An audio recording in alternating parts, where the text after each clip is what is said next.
Hey creeps, welcome back to my channel where I talk about books, movies, writing, and all things spooky. Today I'm not going to be talking about anything spooky. This book that I am going to be reviewing for you is not horror related at all. This is a straight up comedy. And you guys know I've just recently launched Library Macabre on my channel. I've been trying to focus solely on horror and dark fiction for this channel. But I do read other genres. I read comedies, I read mysteries, I read contemporary and fantasy and everything else. So when the author of this particular book contacted me and asked me if I'd like to review it, I said yes. It sounds like a lot of fun. I definitely want to read it. But I don't really review comedies on my channel. If I do read it and review it for you, I'm going to probably just review it on Goodreads and Amazon. And she said that was okay. So she was very sweet and she sent me a copy, and this was months ago, like back in September. And I put it in my review pile and I've been slowly working my way to it. And I finally got a chance to read it. And afterwards I was like, you know what? I can't just do a written review. This book it totally surprised me. I've been talking about this book and I've not even told you what the title is.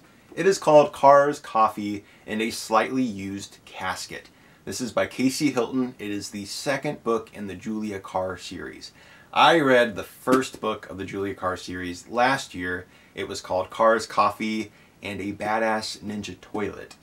I'm not even kidding, that's what the title was. And I read that one, I reviewed it on Goodreads and Amazon, and I was really surprised by it. I thought it was a really fun book. I'm not going to say it was a perfect book. There were a couple things about it that I wasn't like crazy about, but overall it was a really fun book, and I was really impressed with Casey Hilton's writing. People often compare her writing in the Julia Carr books to the Stephanie Plum series by Janet Ivanovich, and I can definitely see that. But I think her writing is very reminiscent of Irma Bombeck, the author-comedian.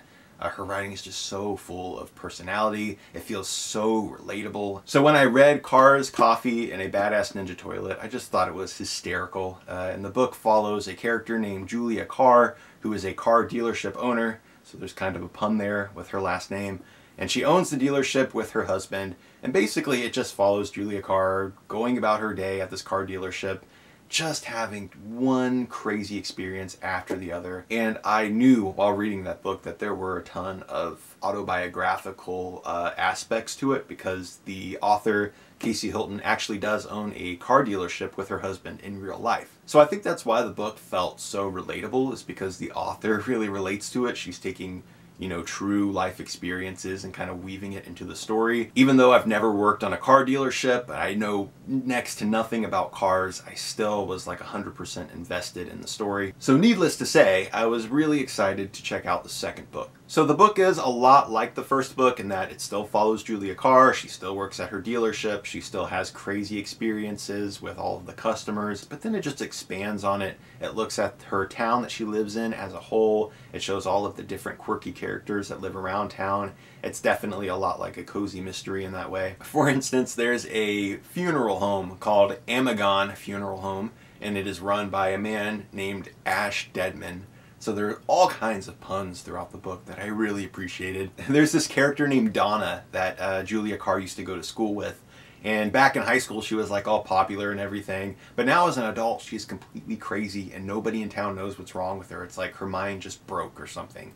So she just walks around town doing just the craziest things imaginable. She'll walk into a laundromat, take off her clothes and throw them in the wash and just sit there naked in the laundromat waiting for her clothes to get done. And everybody in town reacts so casually to it. They're like, oh, that's Donna, she's crazy, and they don't really pay any attention to the fact that she's completely naked. And just the crazy things that Julia Carr gets herself into at the car dealership, and the repos that she does, and all of it, just everything that can possibly go wrong goes wrong, and yet she goes home, she drinks some wine, she eats some chocolate, she wakes up the next day, she's trying really hard to be positive about everything. There were absolutely no moments in this book where I was bored. It was just fun and full of personality all the way through. If I absolutely had to nitpick one thing about this book, I would say that there was one scene in which Julia Carr references the Stephanie Plum books. I would say that was a little bit on the nose.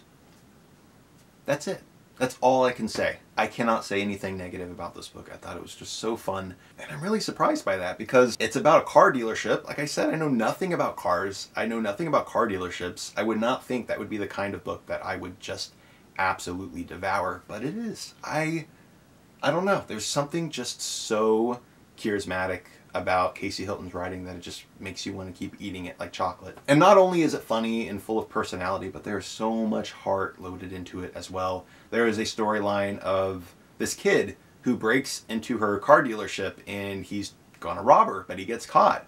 And he has to do community service, so he starts working at the car dealership to make up for it. And you immediately think, oh, this is going to be awful. He's going to rob her. Something terrible is going to happen. And it's really sweet how he kind of forms a relationship with Julia Carr and they become really, really close. And there are just things that you find out about the other characters in town that kind of make you understand them more. Like Dizzy Donna, I thought she was just loopy and that was it. That was all there was to her character. But then you find out something else about her that kind of makes you understand why she behaves the way that she does. It kind of makes you feel bad for misjudging her. The whole book is really just about having patience with people and taking the time to learn about them and understand them instead of jumping to conclusions. I just really felt good after I read this, and I sincerely hope that Casey Hilton keeps writing this series because I think she's really found her stride, and I am eagerly awaiting for another book. So that is my review of Cars, Coffee, in a Slightly Used Casket. I will put a link down below in the graveyard where you can order this as well as the first book. I think the books are only like $7.50 a piece right now for the paperbacks, so they're super cheap. Go check them out. Let me know what you think, and I will see you in the next video. Later, creeps.